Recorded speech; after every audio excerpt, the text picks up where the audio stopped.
membuat anak ataupun remaja terdorong untuk mencontoh dan melakukan hal yang serupa di sekolah. Yang ketiga, tidak percaya diri. Ketidakpercayaan diri dapat membuat kita melakukan tindakan membuli karena merasa dominan. Nah, anak-anak ataupun remaja yang tidak percaya diri juga cenderung berbohong mengenai kemampuan dirinya demi menutupi rasa kurang percaya diri yang mereka miliki. Yang keempat, tidak dibekali pendidikan empati.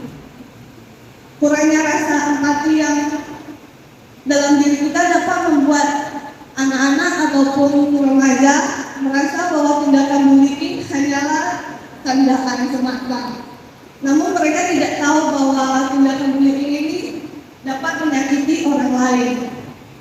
Selanjutnya akan dilanjutkan oleh teman saya.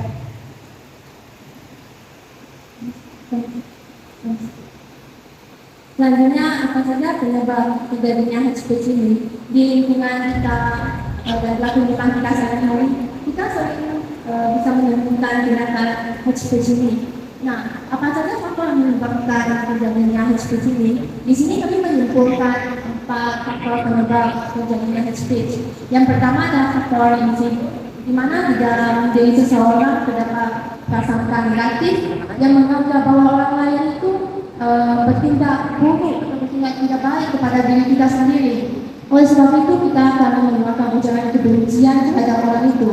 Nah, yang kedua adalah lingkungan. Jika di lingkungan kita itu terdapat orang-orang yang bisa membawakan teladan ataupun contoh bagi diri kita sendiri, maka otomatis perilaku kita itu juga akan baik, juga akan mencerminkan hal yang positif. Akan tetapi jika kita itu adalah orang-orang yang tidak bisa menjadi teladan bagi kita atau berperilaku buruk, maka otomatis tidak akan.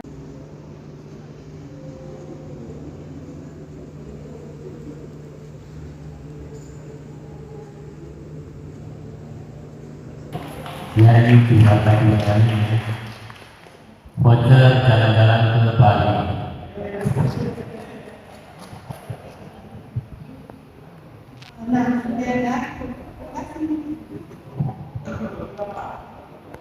Bisa menangkap intinya seperti apa.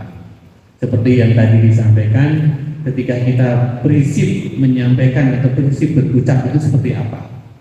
Oh, manfaatnya apa, di waktu yang tepat atau tidak, kemudian sesuai kenyataan atau tidak. Ini sebetulnya prinsip-prinsip dasar, ya.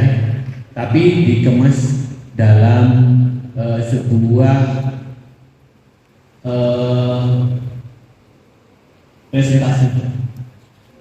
presentasi.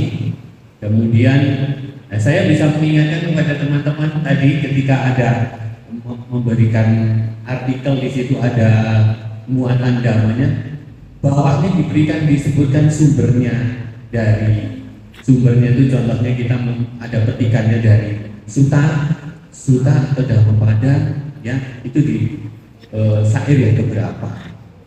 Itu artinya apa? Zaman sekarang ini adalah zaman orang berpikir ilmiah. Kalau kita itu menyampaikan sesuatu hanya berdasarkan pendapat diri sendiri, orang bisa saja nggak percaya a priori. Maka dari itu, ketika orang-orang ilmiah ini berkumpul, membaca, mendengarkan apa yang disampaikan dalam presentasi itu disertai oleh, kalau dia berupa penelitian, siapa yang meneliti di bawahnya melakukan penelitian. Kita boleh mencantumkan pendapat kita kalau kita sudah melakukan penelitian secara empiris. Seperti itu. Jadi yang tadi disampaikan itu sudah bagus, ya, menarik. Kemudian artinya teman-teman yang lain di kegiatan berikutnya, teman-teman mahasiswa, masih pelajar ya, SMA, SMK, masih SMP, kalau memang mau menyampaikan dan kita lihat materinya sesuai, silahkan. Bapak Ibu juga silahkan. Karena materi yang disampaikan itu bukan langsung disampaikan, tentunya melalui seleksi, ya. Jadi adik-adik tadi saya melihat cukup menikmati, ya. Apalagi yang diizinkan memegang, keluarkan waktunya ya kita main game sama-sama sambil belajar agama. Wah, masih merdeka. Jadi tidak kaku boleh. Tadi waktu siapa yang tidak bawa handphone, Android dan lain-lain, sebetulnya saya mau angkat tangan, saya kira mau dikasih. Ya, bercanda ya. Baik. Lain kali untuk kegiatan berikutnya bisa dibuat lebih rapi, lebih tertata, kemudian materinya juga lebih tajam. Tajam itu artinya bukan tajam silet, bukan, tapi kita mengupasnya itu berdasarkan dari sumber-sumber yang memang di sini keterkaitan jelas antara sains dengan agama.